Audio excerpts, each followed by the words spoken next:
Hi, and welcome to FrazlCast. Climb aboard the GNOME train.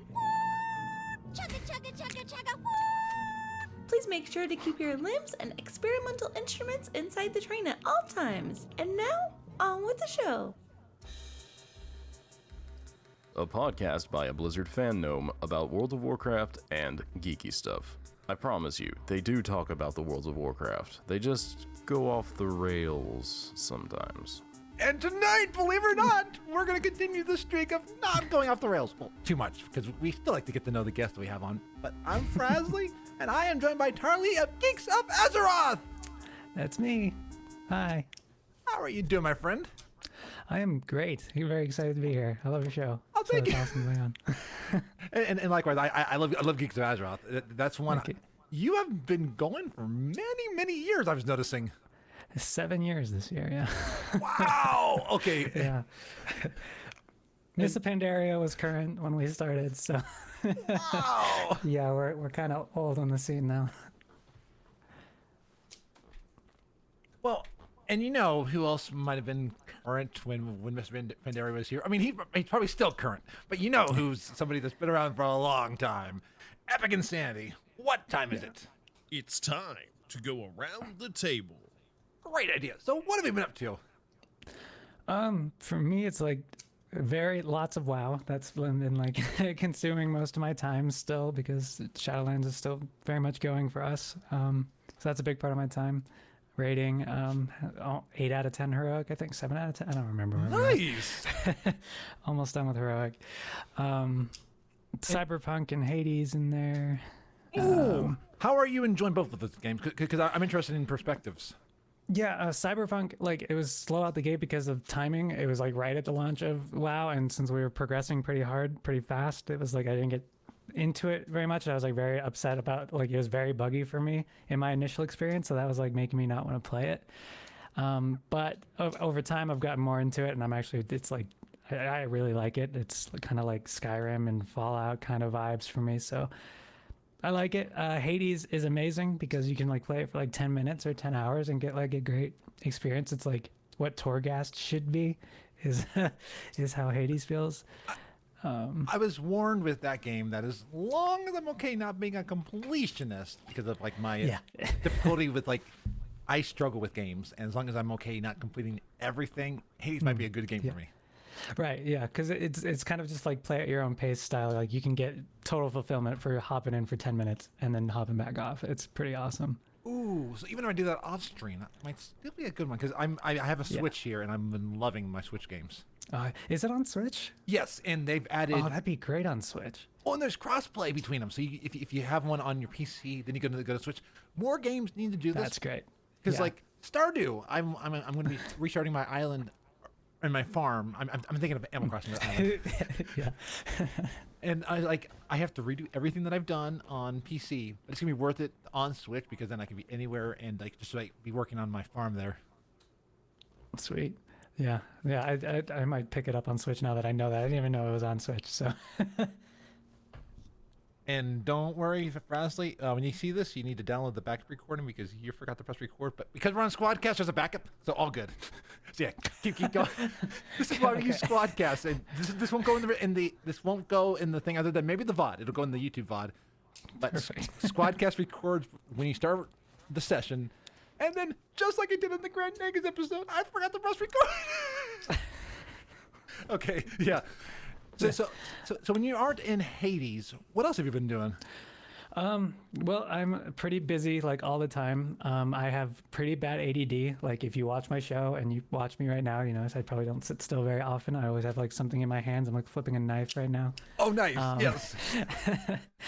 So I'm usually like never doing the same thing for very long, but usually when I fill my time, it's with like music. You can see I like got music stuff behind me. I work a lot. I work IT, so that fills a lot of my time, and then I work out a lot too, and just try to run as much as I can. I'm big into running, so try to get further and further every time. On the running front, are you somebody that like with the phone? Do you like running with just your phone and like Bluetooth headphones, or what's your running stance? Yeah, Well, I run with my watch, which is the cellular Apple Watch. So I Okay, just put, nice. yeah, Yes. yeah. Put Spotify on my watch, and then just have my headphones, and I run. Yeah, because I hate carrying stuff with me. Yeah. And I've heard that it slows you down with aerodynamics and Yeah. stuff like that.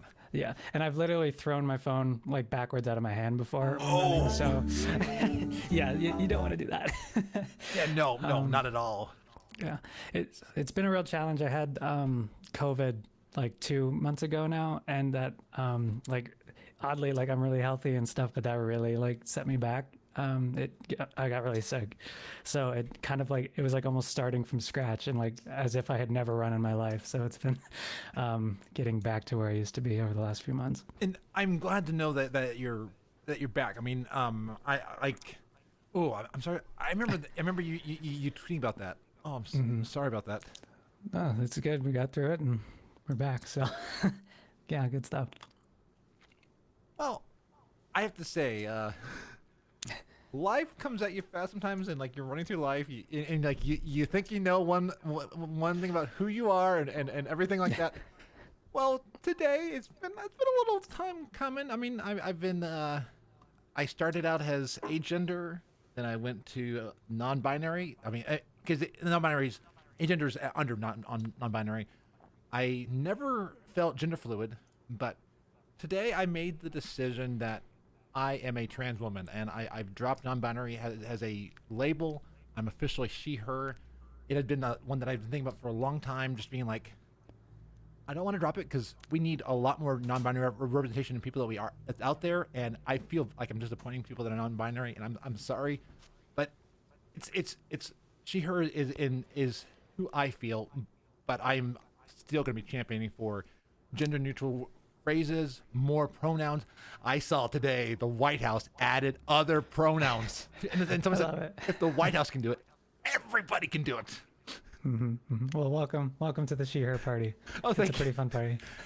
And it feels great as I'm learning who I am, and I've been sharing my journey on this podcast because I want people to know there are so many ways you can identify, and they're all valid, and it's amazing when you start to find, okay, where do I fit?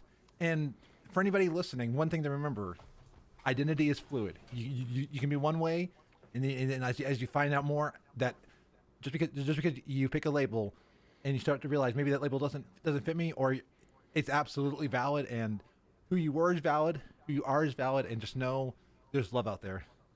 Yeah, absolutely. I mean, and it can take a while. It takes a long time sometimes to figure out, like, I'm 28 and I've been questioning this stuff my whole life, and Yeah. it's taken me till just a few months ago to really set into this, I was talking with a podcaster, and it'll probably be out by the time that this podcast is out. I can't say what podcast I was on because I'm recording this before this out, but they were asking me about why people feel the ability to and feel so free to come out and more and more. And I said, I think it's because, one, I think there's so much support out there, but two, I think, and I forgot to mention on there's a lot more information that's available online on Google, and you can find these like, yeah, I don't feel this way. And more people feel free to do it. I had a transphobe who emailed me in a Twitter DM, and I should never have opened this DM.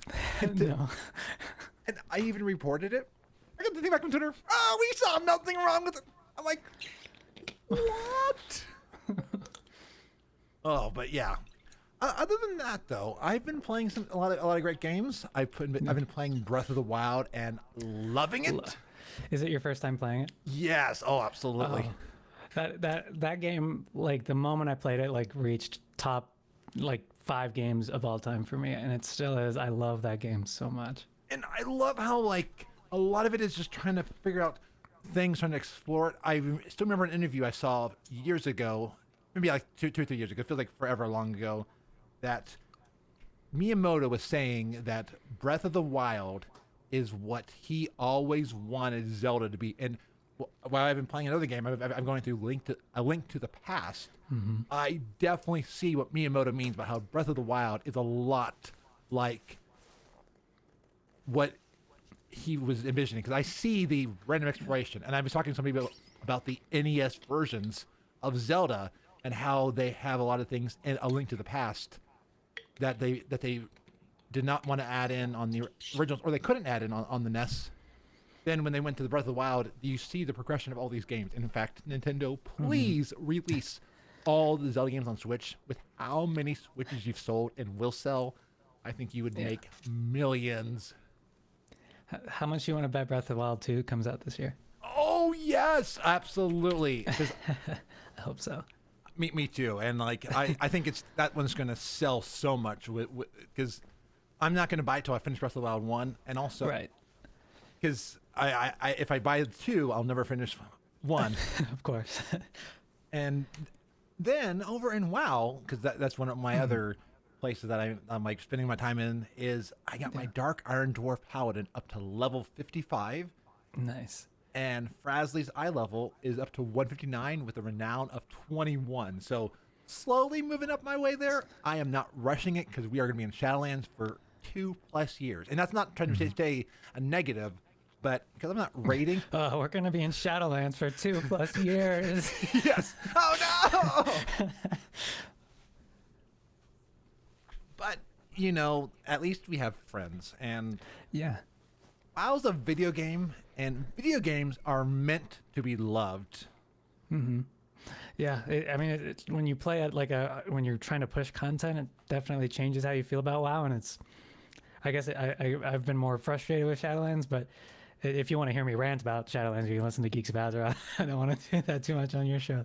But yeah, it's totally a different perspective. I'd almost love to be 159 item level right now and just taking it easy, you know? Yeah. I probably have a totally different perspective on it. I look at a lot of streamers who are streaming WoW every day, and I admire them, but I've realized last year after streaming WoW many days of the week, I just could not do it. And I was like, okay, I got back to 1 to 2, 3 if I'm feeling very, very lucky, but 1 to 2, and like I'm alternating between alts, WoW challenges, and Frazley, kind of working on all 3 types. That has helped keep my love there. Like I still love Blizzard, and I'm still like fully a World of Warcraft fan, and this podcast is still a World of Warcraft podcast. Even if we do bring people on who don't play WoW, they're still geeks, and that's the card. You need to be a geek. Okay, so I'm going to test your WoW knowledge, Fraz. Can you tell what this tattoo is? Is that Night Elves? No. It's the Frostmourne. Oh, Frostmourne! Oh, yeah. So I'll always love WoW. Like that's always a part of me for sure. Even if it's like not feeling so great, it's like WoW's a part of my soul at this point. I am going to get a tattoo that's probably going to be a gnome on my right shoulder, because I've got a thing that once we are past the current times, I am going to have the community raise 1 million channel points on my channel, and then I will put a gnome there. Do it. That'll be awesome. I've thought about getting a combination of like the Horde and Alliance symbol too. Like I've seen some really cool intricate designs of people doing that, because I am so like bifactional. I'm a bifactional mess basically. So I couldn't get just one. I'd have to get both, and a combination would be both. And I'll just get it like right on my forehead. Ooh, nice. And I am definitely more bifactional. That I see the faction for the storyline, but I would so love to get rid of factions, be able to just team up with anybody, no matter what their faction is, and just enjoy hanging out with them, because we can do it with mercenary mode. And I'm like, come on, let's just do it. Yeah, like cross faction play. Like when is that going to happen? Like I'm totally waiting for that. Me too. I don't have high hopes for it. Maybe one day. Maybe one day. Yeah. They'll add it to classic just to like throw everybody off. Oh, that would make people so angry. And there's a part of me that I would love. And yeah, Carrie says that's something I love about ESO. There are not really enemy factions. Because they're all in a faction. And I get if you have to have a conflict, that be like, okay, in the story, you are against this faction. So I think I am also at the stage where I'm done with everybody in the faction hating everybody else in the other faction, because it seems so muddled, and it seems so. And it really seemed that they were trying to at least bring it together at the end of BFA, right? Like with Jaina and Thrall and their little cinematic that they had. They seemed like they were ready to, I don't know, get married almost. They Yes. seemed pretty close. And Bane and Anduin were communicating Yeah, a lot, right. and then Sylvanas put the kibosh on that. Yeah, exactly. We'll see. I think it's still very much a possibility, especially with like, it seems the entire community wants it, especially like the raid community is like so horde dominant right now and Yeah. all that. Yeah. And one thing I think that we would find out if we ever were to drop the factions is how we all have a gaming as our base and our center. And I want to know, Tarley, how did you get into gaming? How did I get into gaming? Oh man, that goes back to when I was like 4 years old, I think. As far back as I can remember. I honestly have no idea how old I was. But a friend of mine, I was in kindergarten, and he had. Well, I went to his house, and he said he had a PlayStation. I didn't even know what that was. No joke. I thought he said train station. So he takes me, like, I grew up in a very like small town and like very like conservative family and stuff. So video games were like not an option at the time. So I'm at my friend's house and he takes me to his PlayStation and we're playing. This was the greatest thing ever. I have never experienced something so cool in my life. And then when we were done, I was like, cool, when are you going to show me the train station? And he's like, what? Yeah, but yeah, it was like ever since that moment, like my dad got a PC like to work at home sometimes, and he would bring like knockoff Pac-Man games that he would find in a bin at the mall. And the first game I can really remember getting into was Unreal, like the horror FPS that started Unreal Tournament and all that. Oh, yes. As like a 7-year-old playing Unreal. I played that a couple years back, and I have to say that game was ahead of its time. And like just going through everything, I remember I got so into Unreal Tournament 4, and I was like, okay, I need to play the other Unreal games, and I loved it. Yeah, and the fascination with gaming grew from there because our library checked out PC games. So I would always I got Warcraft 2. That's what started everything. Was I found Warcraft 2 there. Star Wars games were like my favorite as a kid, and Halo, when Halo 1 came out, I was hooked, and then begged my parents for consoles, and yeah. Were you playing, like I saw on Switch, they have Jedi Academy and Jedi Outcast? Yep, I played those back in the day on PC originally, yeah. Nice. Those are games. Love those games. I never beat Jedi Academy. I need to, so I'm going to pick up on Switch at some point because... I did pick it up on Switch. I picked up Jedi Knight because I was feeling nostalgic, and the control scheme at this point felt so dated. It really felt really bad to play, to be honest. Like I'd more suggest it on Steam because it's still like feels good for PC, and it's like $3. Yeah. But, yeah, it did not feel good on Switch, sadly.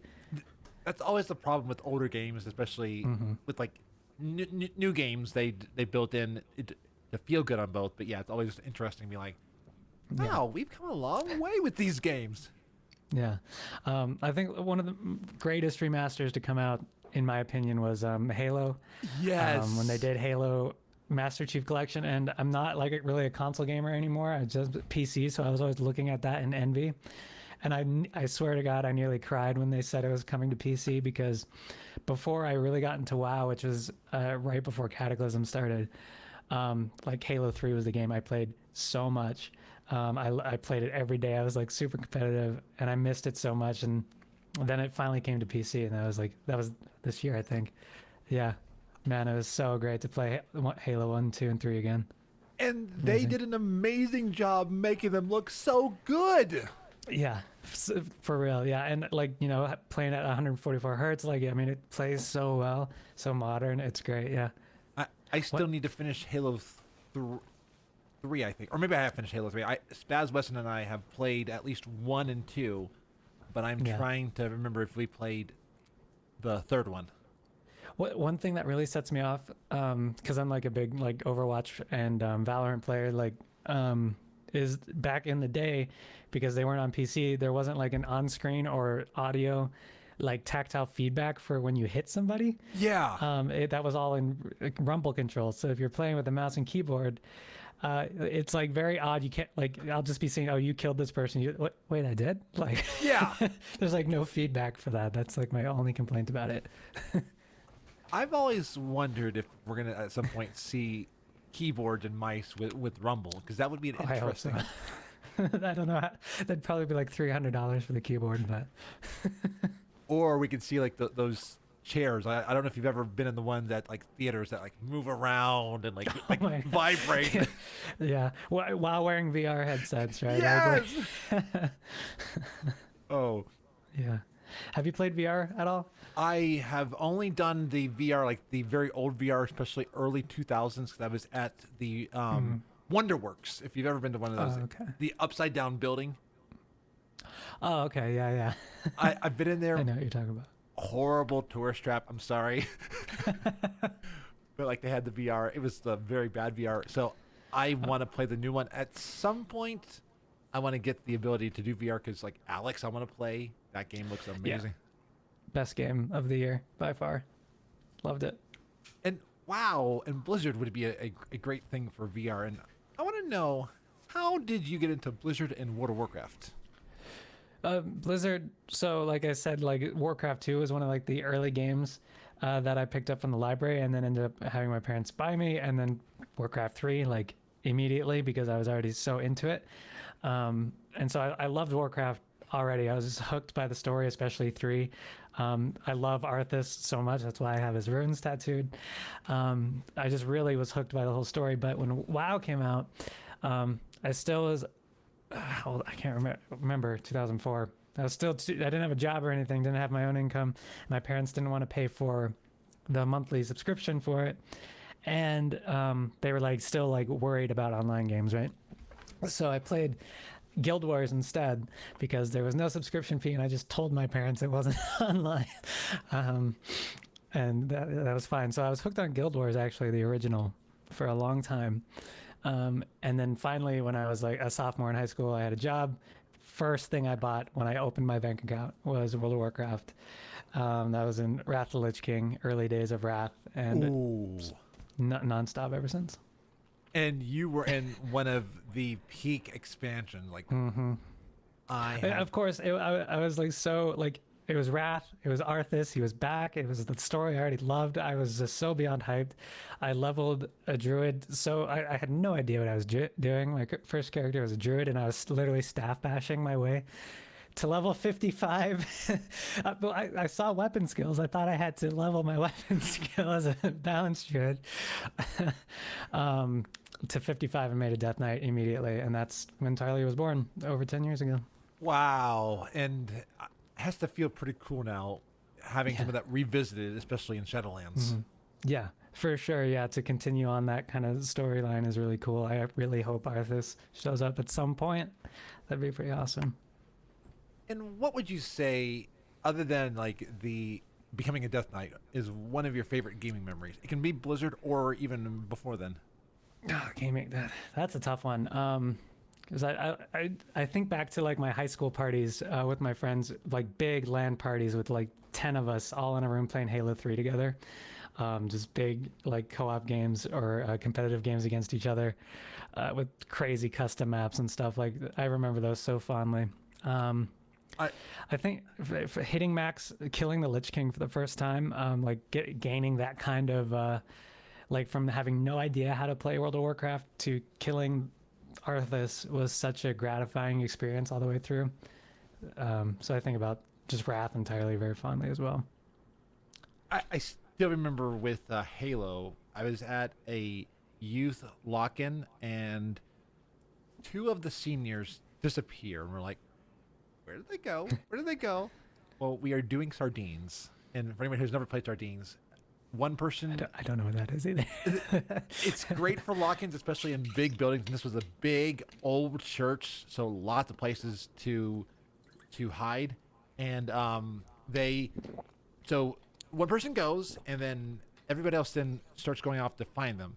Well, we're doing sardines, and we're like, okay, the library is where some people have hidden on previous sardines. We try to go there, and we can't open the door, but you start hearing like music, or you start hearing something through the door.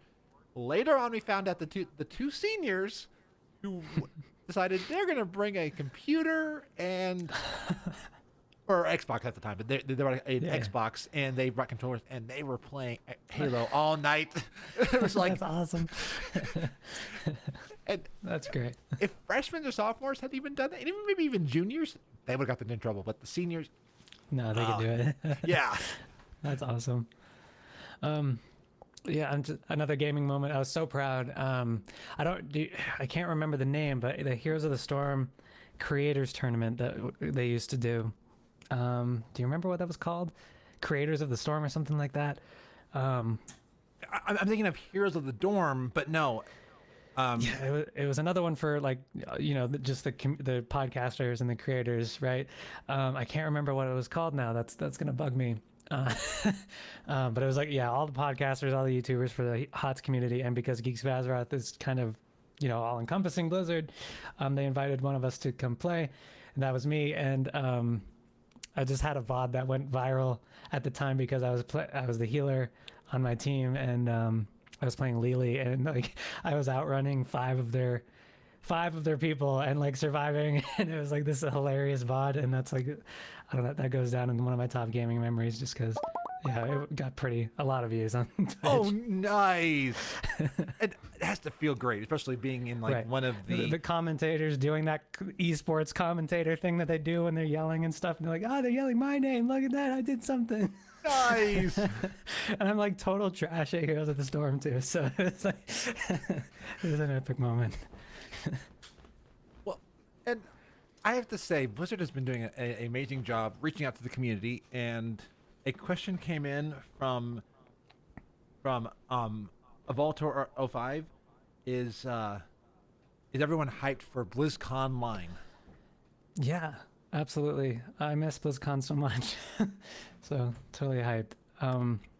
Like, I don't know about you. I've been to like the last 5 BlizzCons. So this year it was like, miss everybody, miss the community, and of course miss Blizzard announcements and goodies and stuff. So I was at the one in 19, and I don't know what the next one is because I'm having some financial changes, but I'm working through. So I don't know what the next one will be, but I'm glad they're doing BlizzCon Line. I'm glad they're doing it free, and I also want to bring up something that was in chat.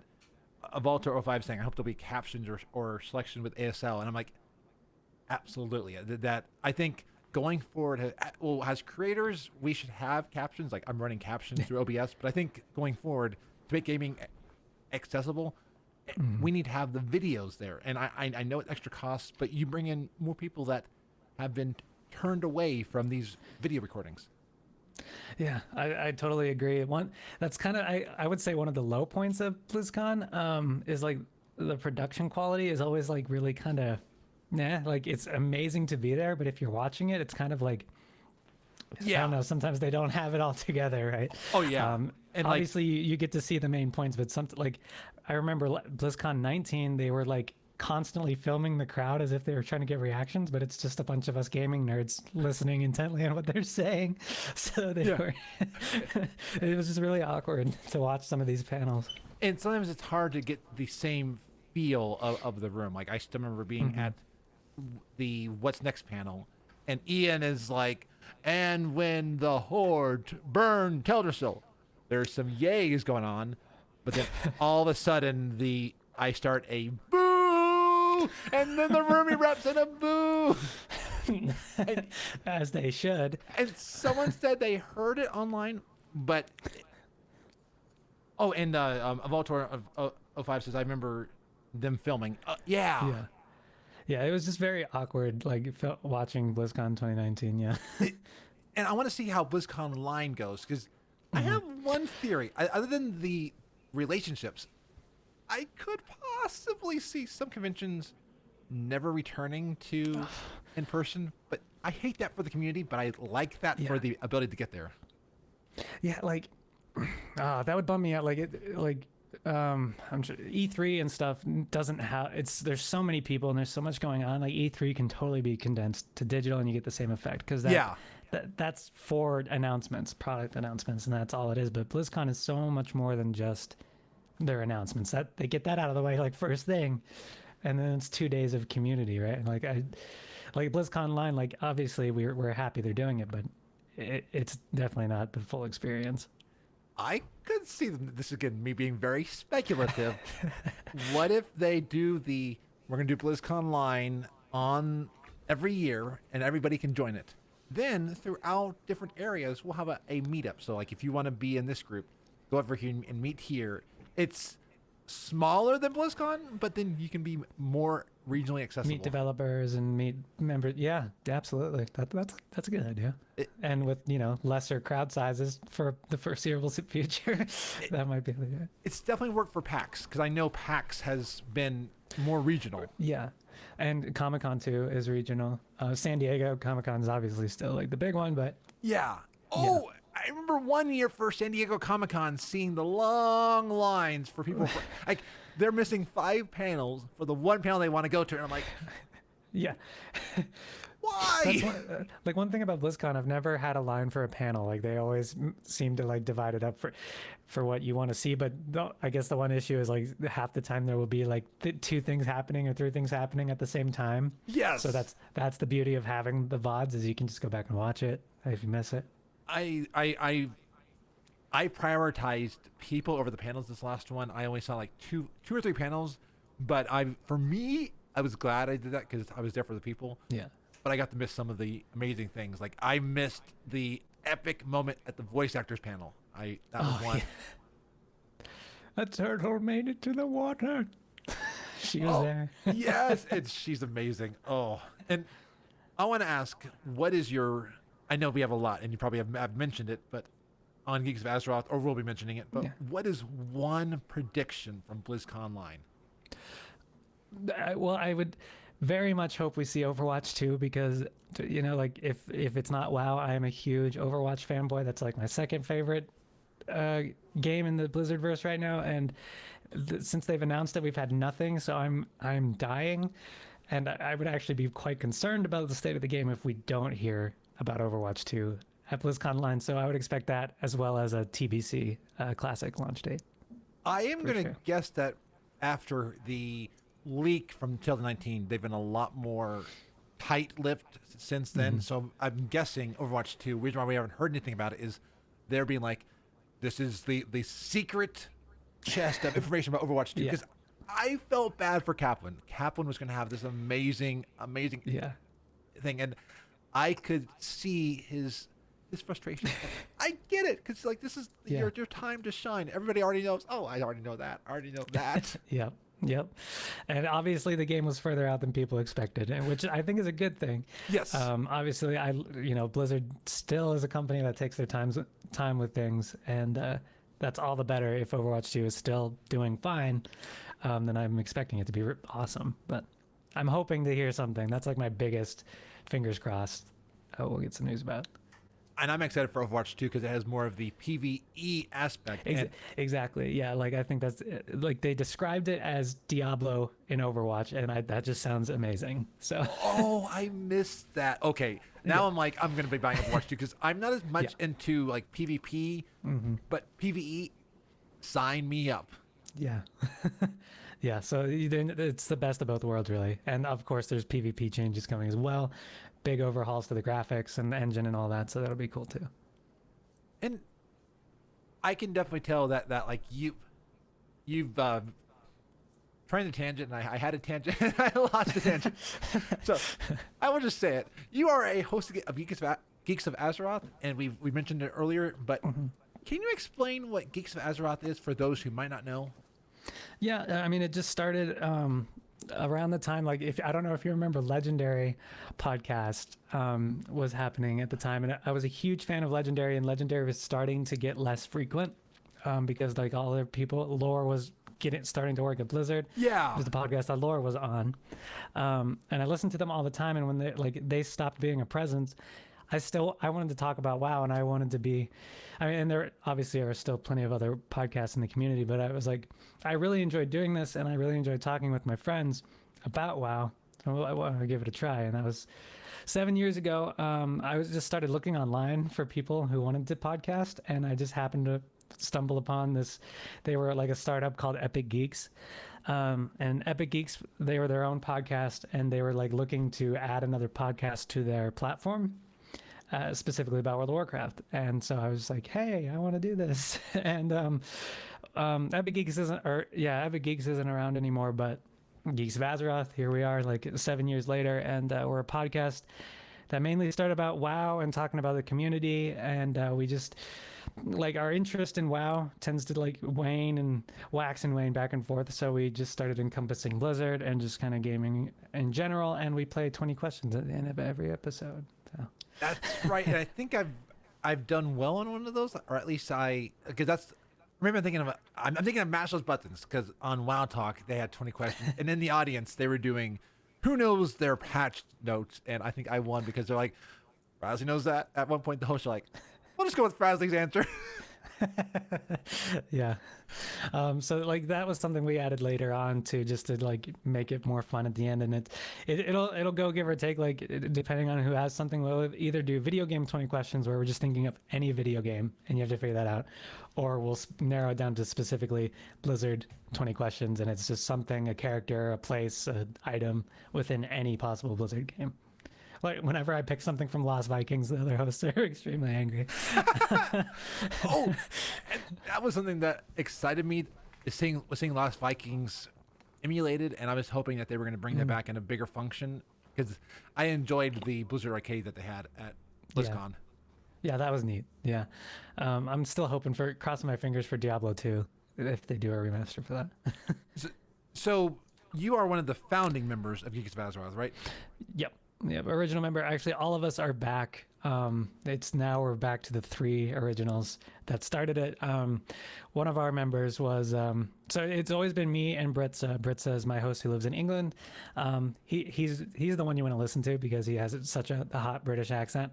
But oh yeah, I love British accents, and anybody who has that, oh yes. Exactly. But our other host, Zool, he like started it with us, but then he's the oldest one out of all of us, and he did the wife and the kids and all that for a little bit. So we had interim hosts back and forth, over the years, and now Zool's back with the pandemic and stuff. He's been able to join us again, and he's like pretty much a regular again on the show, finding time for it, and it's really great to just be the 3 of us again as regulars. And how does it feel to be part of a long-running show, especially with how much work it goes into podcasting regularly? Yeah. Well, regularly, I can't say that anymore because we're all older than obviously we used to be. Geeks of Azeroth used to be a weekly schedule. Now it's kind of whenever we feel like recording, and our audience is still there, which we're very thankful for. Yeah.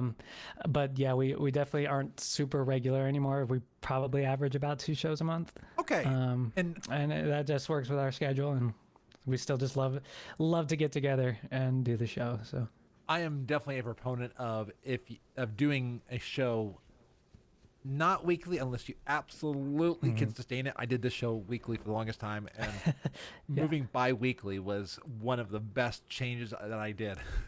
Yeah. And it definitely got easier this year with everybody, like for a few months where everybody was inside, we were podcasting weekly at that point. Yeah. It was good just to get like that connection with people, but What would you say is one of the best memories of being part of the show? When we met Coltrane from, who Coltrane was? He was on, he was one of the original members of, why am I forgetting the podcast name right now? Convert to Raid? Convert to Raid, yeah. He has an amazing voice. One, we got him to do the sounders for our podcast. Nice. That was awesome. Yes. And then 2, when we met him one year at BlizzCon, I was just like, I was nerding out to meet him. And I go up to Coltrane, and he's like, "Oh, Geeks of Azeroth, it's so good to finally meet you." And I was like, what? Yes. Like, it was like, oh, okay, this is totally backwards, but likewise. So that was one of my favorite memories about Geeks of Azeroth. Coltrane is just an amazing person, and you see him show up in like the most random places, but he always seems to know you, and he's so what you would not think a celebrity would be. Exactly. Yeah. I've always wanted someone from Blizzard on the show. We haven't managed that, but we did get another highlight for me was Tally or Taliesin came on the show. Yes.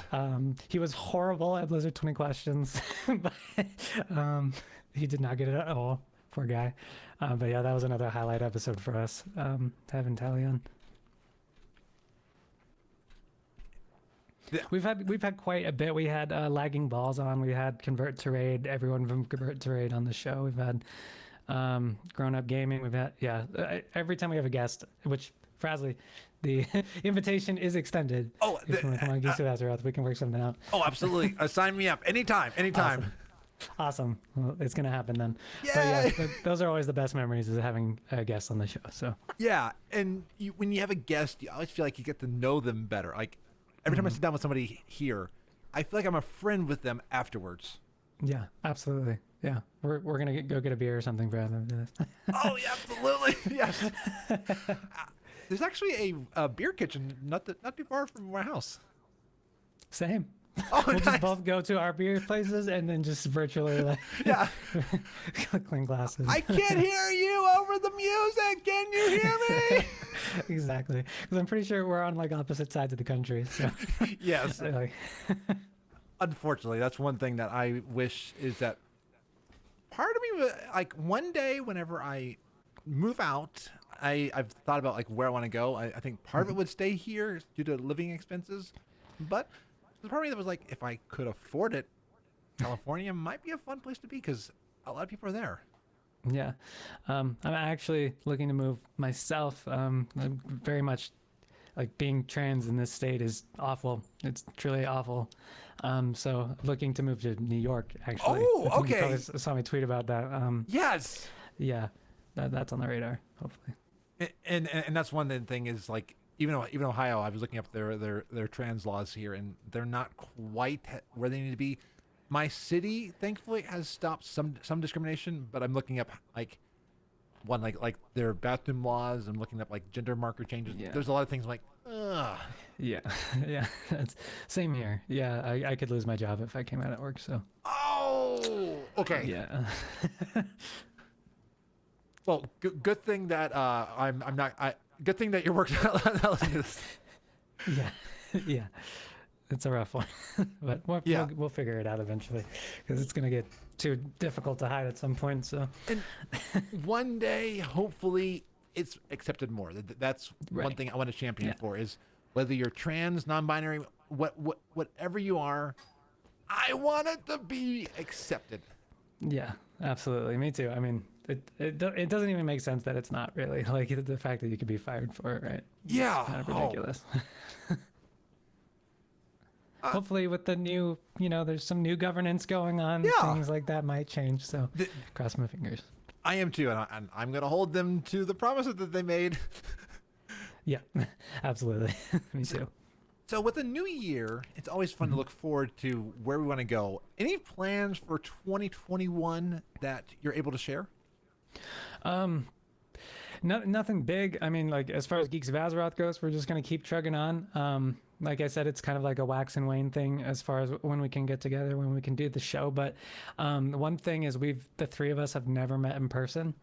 And I think that's something that we're all really striving for. If there is like a second BlizzCon this year, if they do it, that's like our plan is to do a show together, the three of us live at BlizzCon for the first time ever. And it would be so that'd be, fingers crossed, a big goal for this year if it happens. So. Oh, that would be amazing. Because I have to say, it's always amazing when you see somebody that you've seen online. I still remember one of my favorite ones to meet was Allie. I love everybody that I met, but Allie sticks out to me because she's been a friend and she's helped me through a lot of things over the years. And to see her be like, wow, you're real. You're not just a voice or a picture on the other side of the screen. Right. You're real. Yeah, and especially because we've known each other for so long, right? Like 7 years now. So Yeah. yeah, it'd be pretty big. And so we're really hoping that as long as we can get the vaccine out, get everybody able to travel again. Yeah, that's a big fingers crossed for us. being able to meet would be like music to your ears, I bet. Yeah, if we're totally meeting up if they do a BlizzCon again, like, or they will eventually. Yeah. We plan on it. Fingers crossed this year, but Yeah, we'll it's see. hard to tell. Yeah. So one thing that I found out that I did not know until I did the research for this show is that you are a singer. I did not know about this, and that was like a cool fact because I always like to try to find a tidbit about somebody that I might not know. Yeah. Music is like a big, like probably like the biggest part of my life, even more than gaming. So, yeah, I love to sing. I love to play my piano. Love to play guitar. Love all of it. I wish I could play drums in my apartment. I had to sell my drums before I moved here, but Oh, oh well. I can do. I got a drum pad, so that counts. okay, so good. Digital drums. Which, yeah, doesn't quite bring the same sound, Right. but at least you It's can something, right? Yeah. Yeah. I've got a friend. He had to do the same thing for his apartment because he loved like, but yeah, the sounds was not good for the apartment. Right, exactly. But I mean, yeah, with software, digital drums, like you said, it's like you can do it pretty close. So, how did you get into music? I don't know. Music's just like I've got a very musical family, and I've just like always sung along to music since I was a little kid, singing Disney princess movies. Of course, I should have known back then. Jeez.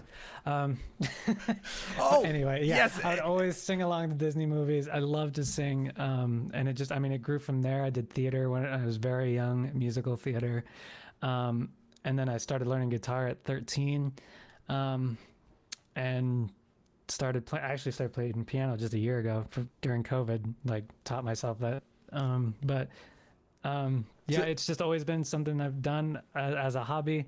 I love to record music, do covers, write my own stuff. Writing music was something that I got into more recently. But yeah. How is that writing music? Because I've always been inspired at the ability to do that. I mean I can't do it, but I've always been amazed at the ability. That's like what I told myself for the longest time is I couldn't do it. I would just sit for hours and play a tune over and over again and not be able to come up with a single lyric. So I just stopped trying to come up with lyrics, and I would a lot of my music just became like making beats or making just instrumental stuff. And I did that for a long time. But really once I would start feeling really inspired just by anything, I stopped trying to find the words here, but it's like I stopped trying so hard and just let it whatever I was feeling just come out as a song, right? And I would just find some music that I'd already written as far as instrumentals, and then just try to write some words that made sense with how the music sounded. And then once that started happening, it became more natural, and now it's kind of a process where it could be either way. I can do the music first and then the lyrics, or do I just have an idea and I want to write about something and then come up with the music later. That's one thing that I've actually done. I did not make the music itself, but I don't know if you've heard some of my music tracks that I will sing along to music. Yeah. And I enjoy that. I mean, it's not quite as professional as what you do, because I'm just singing along in audition and I'm like, la la la la la la. Yes. Yeah. But no, I mean, it's just I don't do it for anybody else. I think that was another big thing too, is once you stop trying to make music for other people and make music that you want, that you feel inspired to do, and you just make it for yourself, then it just becomes really pure. And yeah, it's great. And it's really fun. It's just lets out so much. It can be angry. It can be sad. It can be really happy. It's my favorite form of artistic expression because it's just, you can get so much out through it.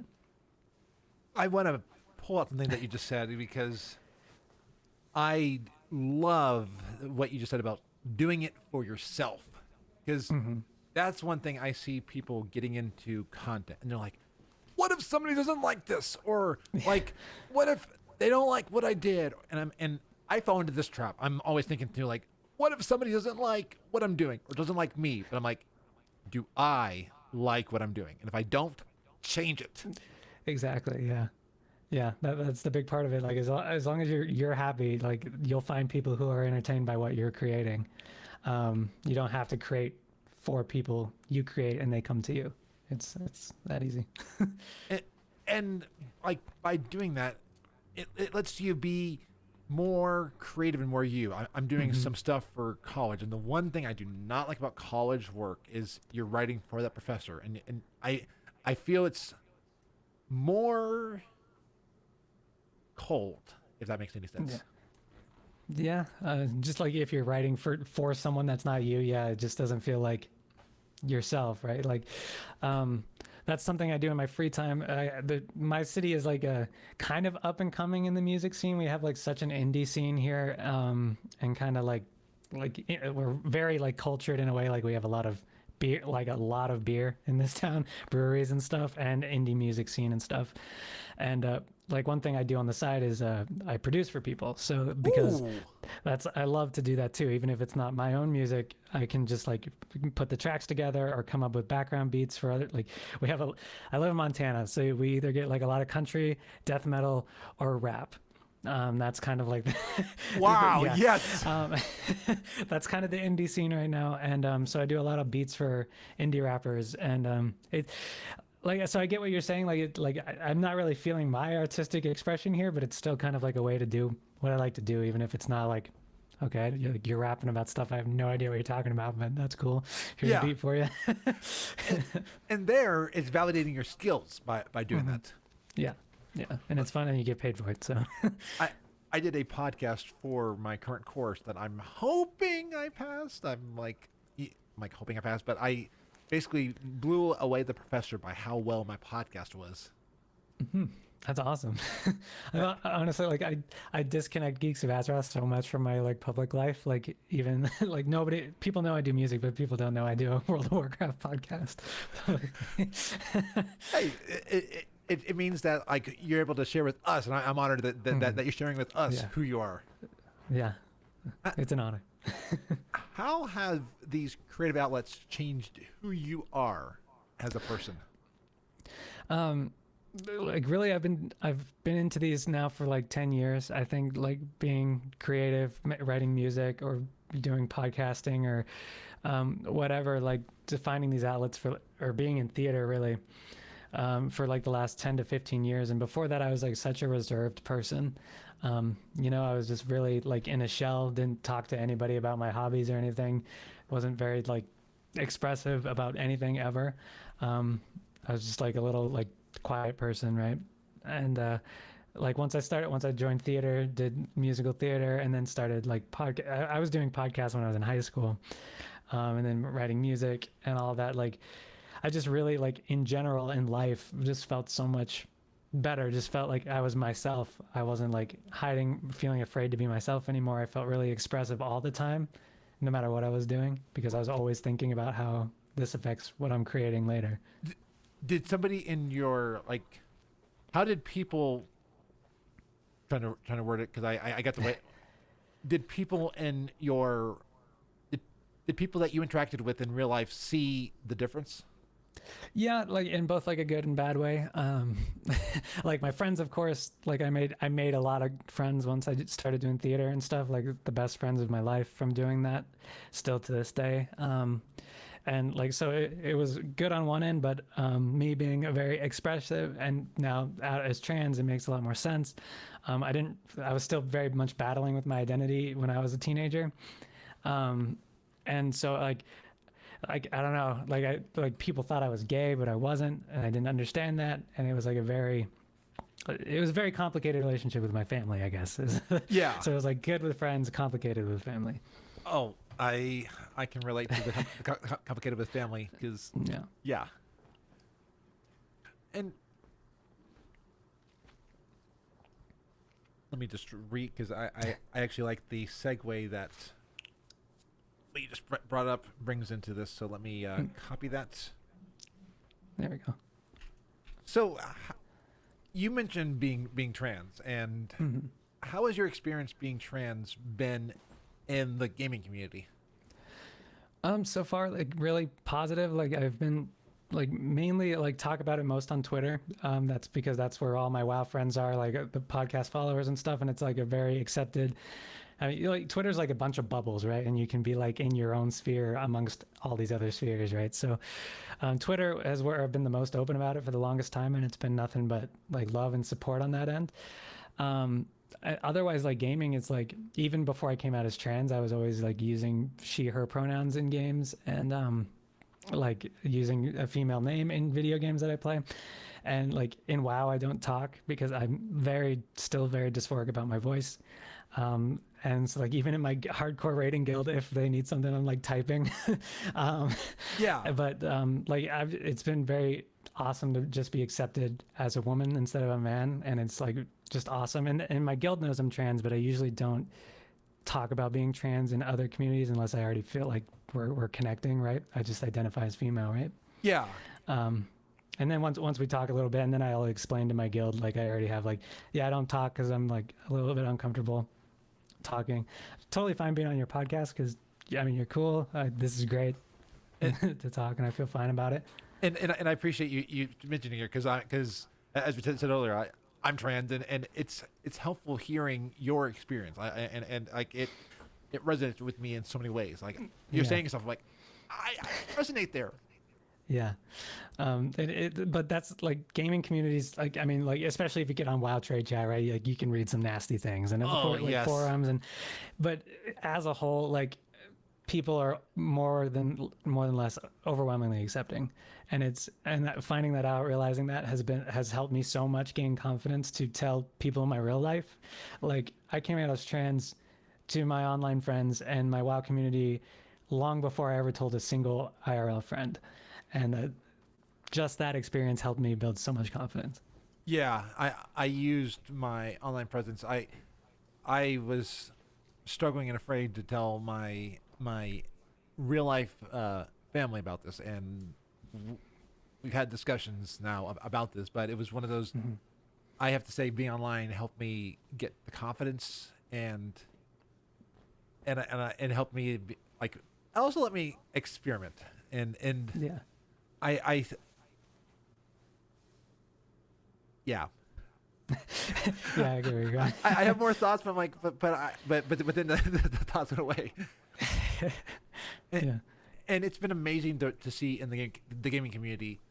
You may have your assholes out there, but you have your people who really support you. I mean, today, I had so many people just respond back, and like I've been putting out there who I was, but everybody's like, yay, yay, and it's just like, wow, that we are moving to the place where it's gonna be accepted, because I know people are in the closet right now who are listening, and I'm like, yeah, I feel for you, I really do.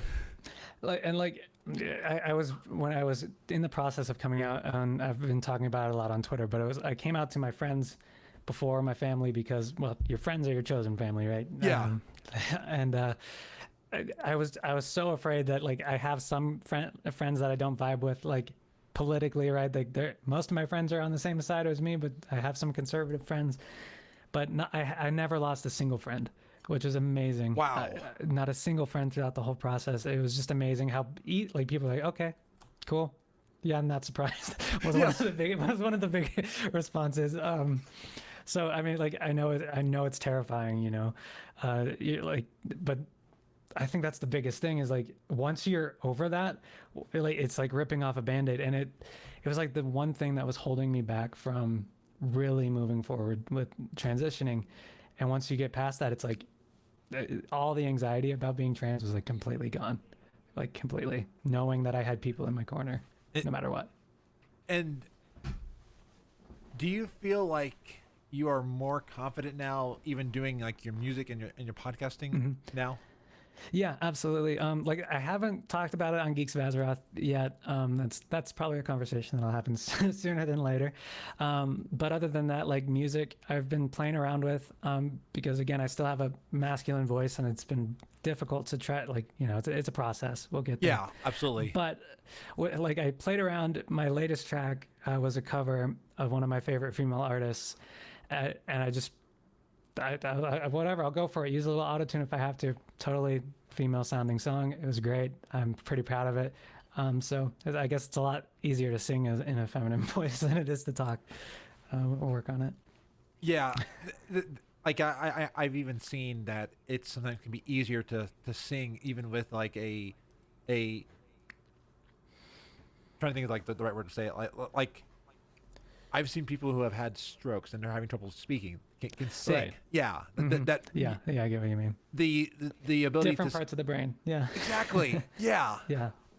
Yeah. So I think like music is probably going to help me beyond, because now I realize I can sing in a completely different octave than when I talk in. So it's going to find a way to merge the two.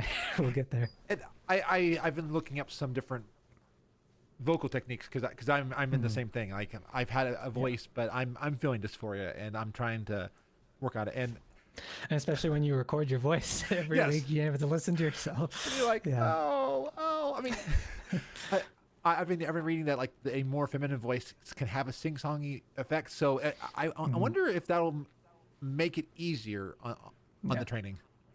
It really helped me, especially doing a cover first. I was able to like practice and just try to sing along, like specifically with the song. So that's something I've practiced a lot, is like singing along with female vocalists, and just turn the music up so you can't even hear yourself. Just like try to like get to that range, right? If you can hit it, and that helps a lot.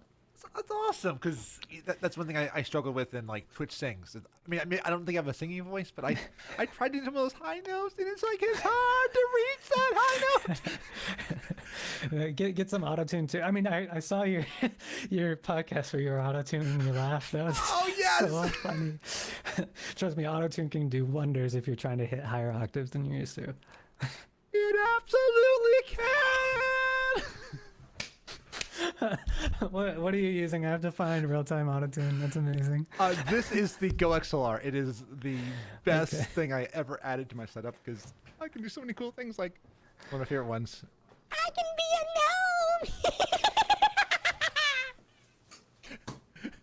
gnome. Oh my god, I love it. I'm getting one. Link that to me, please. Oh, absolutely, yes.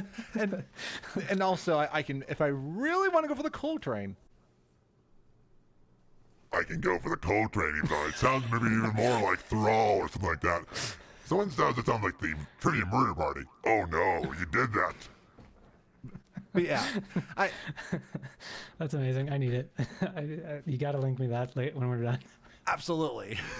I definitely will, because sometimes like hearing the voice that we are aspiring for can also bring up ideas of there's a voice in at least in my head that always talks to me and like talks down to me, tells me I'm not good enough. Do you have that voice? Oh yeah. That was like the biggest thing. Like, I think leading up to, I just within the last couple of weeks came out to my mom. If you saw that on Twitter, that was a big deal. And I think it did. Congratulations. Thanks. Yeah. And leading up to that was like where, I mean, for years I've had the like. A lot of trans people on Reddit talk about this, where you have the doubts where you're like, am I really trans? Am I faking it? Is it trendy? Like whatever. But once like I came out and all that, like that voice went away completely. So I lost all of that sense of being unsure of myself. Yes, I've felt the same thing, that like I'm hearing less of that voice now that I know who I am, and I'm like, and like I've even gotten to the place where I'm telling people that I'm trans. I'm like, I hear your objections. I'm not changing who I am. I'm not stopping it. Yeah, it totally, like, especially getting positive feedback from my mom was actually surprised me, and like, you know, we're still very close, which is amazing. Oh. Now I have all the confidence in the world. It's like now nothing is stopping me, right? Like except for where I live. Like if I didn't live in Montana, I would probably be already presenting female publicly and all that. But it's a little bit trickier here. We're a very red state, so and I work, you know, for a place that would get rid of me. So yeah, it's a little tricky. Again, I'm hoping that they and I'm with Hell's Damned. It's 2021. I don't know why people can't let people be who they are, but yeah, so many people. Exactly. It's like you're not making somebody. You're not going up to somebody saying, "Hey, I'm trans, and you need to be trans." You're saying, "I'm trans." Yeah, that I like being from a conservative area. I do get like, I do have a unique perspective, I guess, like, on their perspective. Yeah. And a lot of them aren't hateful people, right? Like, No, especially my definitely mom, not. very conservative, and she's not a hateful person. They just don't get it. And I know that a lot of times we can tend to be like in your face-ish about it. Yes. Like, this is who I am. You're going to accept me, motherfucker. I don't care. And yeah, be that, like, of course. But at the same time, I'm willing to give, like, my family especially, give them patience and just be like, you know, ask whatever question. You can be mad, whatever. Just keep talking to me and we'll get through it, right? Yeah. And I'm willing to offer that to anybody. If you want to be mad, sure, but let's keep an open dialogue and let me explain to you who I am and stop being such a gatekeeper.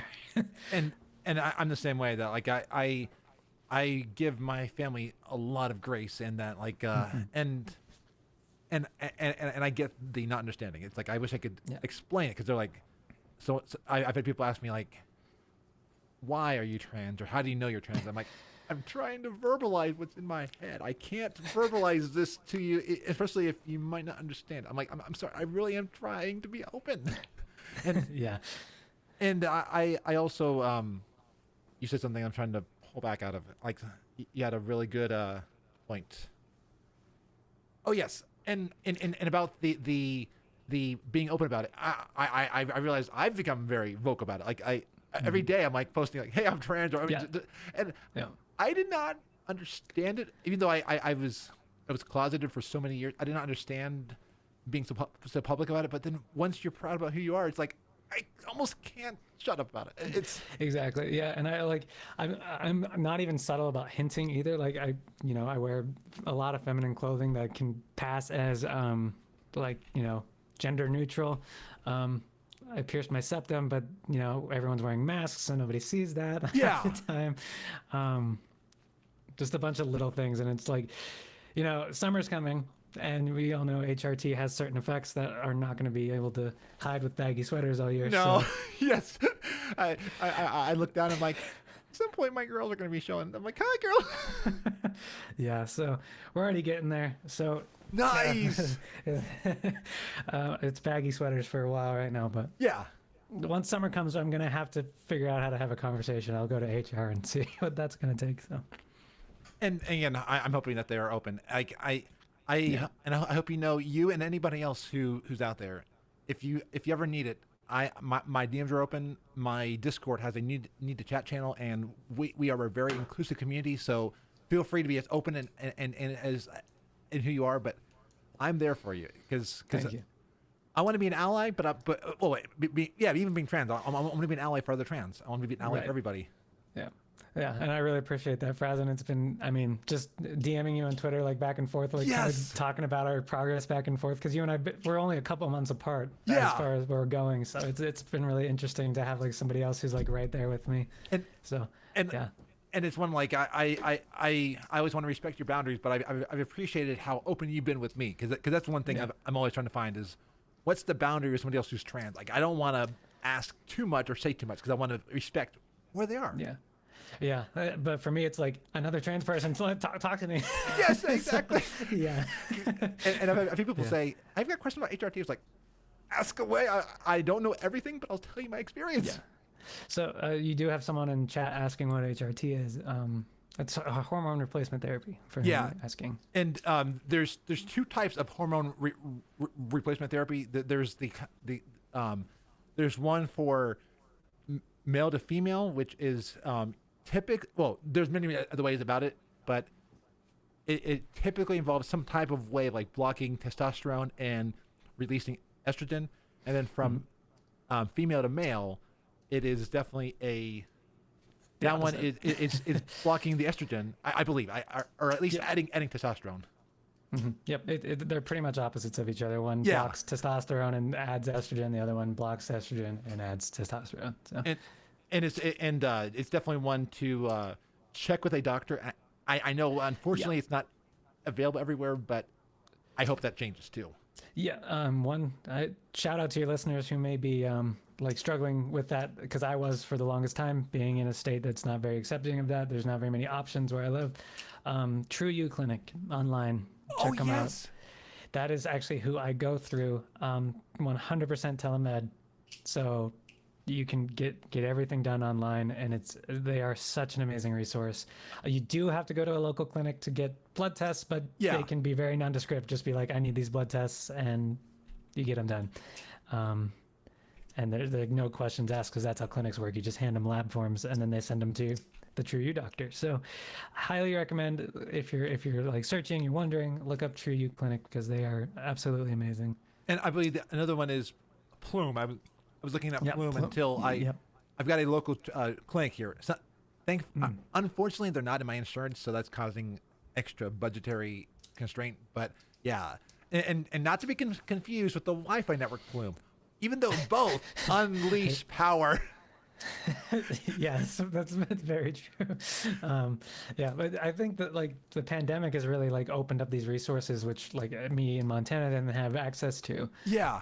So it's really amazing that I have this now. And I think the quarantine has had us all kind of reevaluate who we are. And one thing I always like to stress again: if you're closeted, take as long as you need. There's no rush to get out there. There's no age limit. Hormone replacement therapy and stuff can change the older you get, but don't ever feel like you're too late or too early. Just Yeah. It's your own time.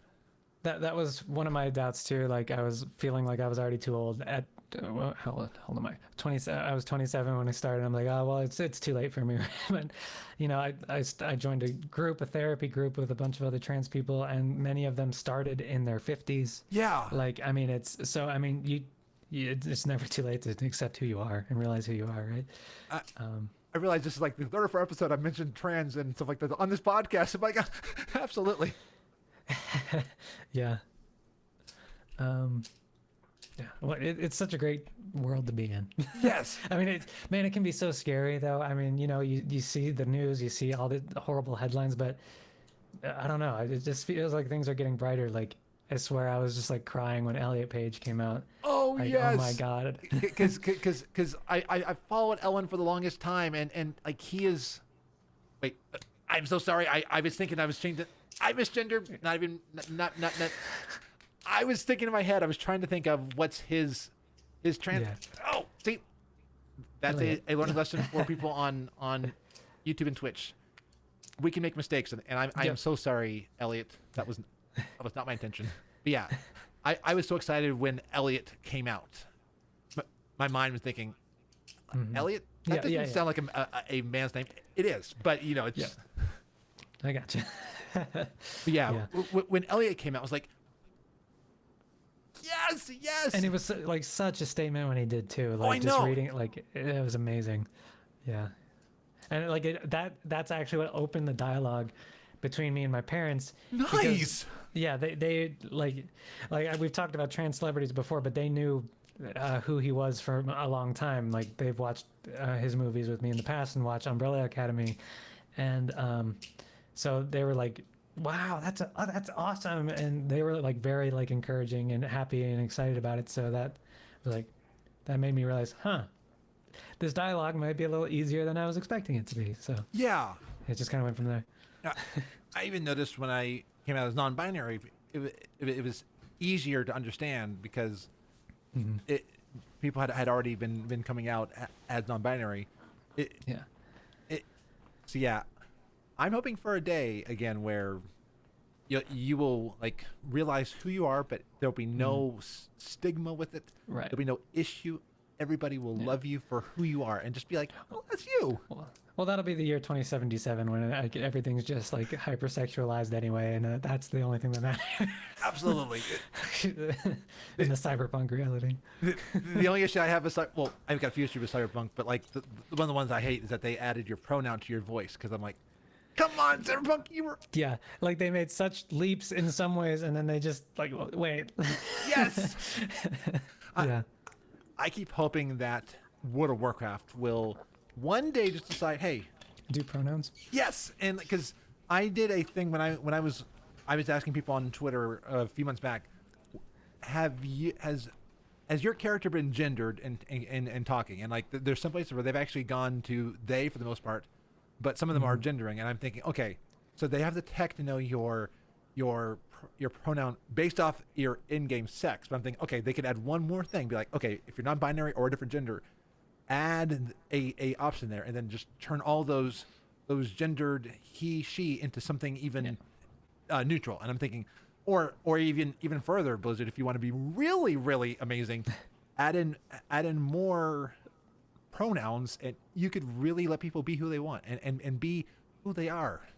Yeah, I mean, we can already add titles, so like on the Yes! same screen almost, you could just add pronoun to your title. Like, makes sense to me.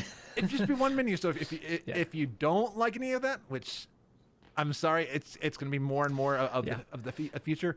But if you don't like any of that, you could just quickly select it and move on. But I think it would make some, because like I loved the response that I saw from people being able to change their in-game gender, but also change their race to reflect who they are. I was like, Blizzard made so many After advances. I've already spent so much money on that, but that's okay. Oh yes, yes. And I wanted a refund, Blizzard. No, this might be harder. I'm thinking like, what if they remove the factions and people have changed factions will be like, this next one, you'll be able to change your faction for free. Like City of Heroes had their paragons where you can be evil or no, actually no. Saying a villain's evil is too binary, but like saying that like you could be a villain or a hero. Yeah, because and it wouldn't even surprise me if Blizzard like went down that road, because they have already been like actually kind of clearing the way a lot in a lot of their history. I mean, look at like Tracer, in Overwatch, Pelagos is a more recent example in World of Warcraft. Oh yes, Pelagos! I cannot wait to soulbind with him. Obviously, like you've got the you got the trolls on the comments and stuff and on Twitter, but they're like a very loud minority of people. Like everyone else is just totally fine with it. Nobody really like they either don't care or they think it's awesome.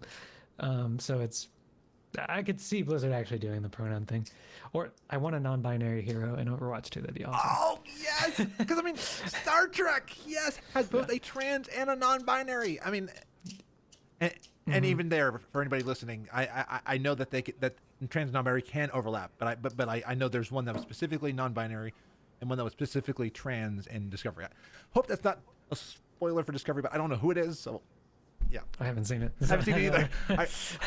I just love seeing representation. Yeah, me too. So you and I do content and creation. I mean, like we've been talking all evening about that, but. What advice would you give somebody wanting to get into a creative outlet? My advice would be to just do it. Like find what you love to do, and if you love to do it, then the rest will come with it naturally. I mean, I think like one of the biggest things, and a lot of creators talk about this as advice, but like you don't need to go out and buy a whole bunch of fancy equipment right away. You don't have to have, I mean, if you have a cell phone and an idea, you can make something that's absolutely brilliant. Yeah. So one of the just do it. One of the best tips I ever learned was, if you want good acoustics, take your phone, go into your car, and your car is treated to remove sound. And they said it is acoustically amazing. And I've done some of the podcasts I've done have been in my car, not driving, of course. I'm sitting and parked. I've never even tried recording in my car. That's a good idea. I picked that up from a pod camp years ago, and I was like, that is perfect. So now I actually carry a microphone in my bag when I'm ready to podcast. That's awesome. I'm just going to have to take my guitar and a mic and just go cramp into my car and see what happens. Yeah. And then have like somebody walk by like, what are you doing? I'll just do it in my garage. So okay, yes.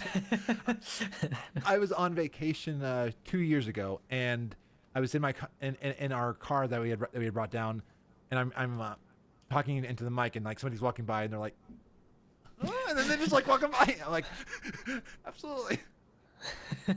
Whatever.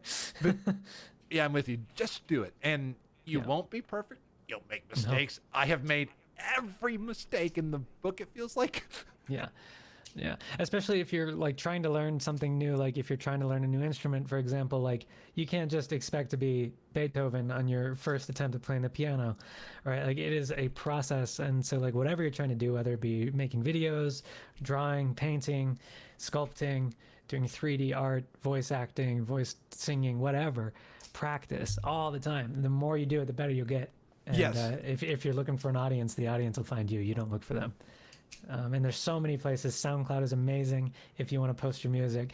Twitch is amazing you know, for live streaming Yes. and music and all sorts of creation on Twitch, really.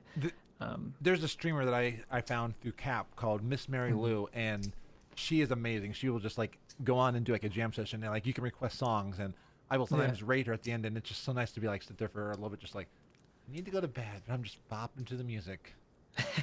Yeah. So like Twitch is such a great creative outlet too. It really is. I'd say just be careful about the DMCA if you're a musician. If it's not your own music. Yeah. That's changed quite a bit. So if you're working on covers or doing something like that, well, even covers. If you're doing a cover, you're still making it, and that's actually totally different type of leeway. Okay, good, because whereas like Yeah.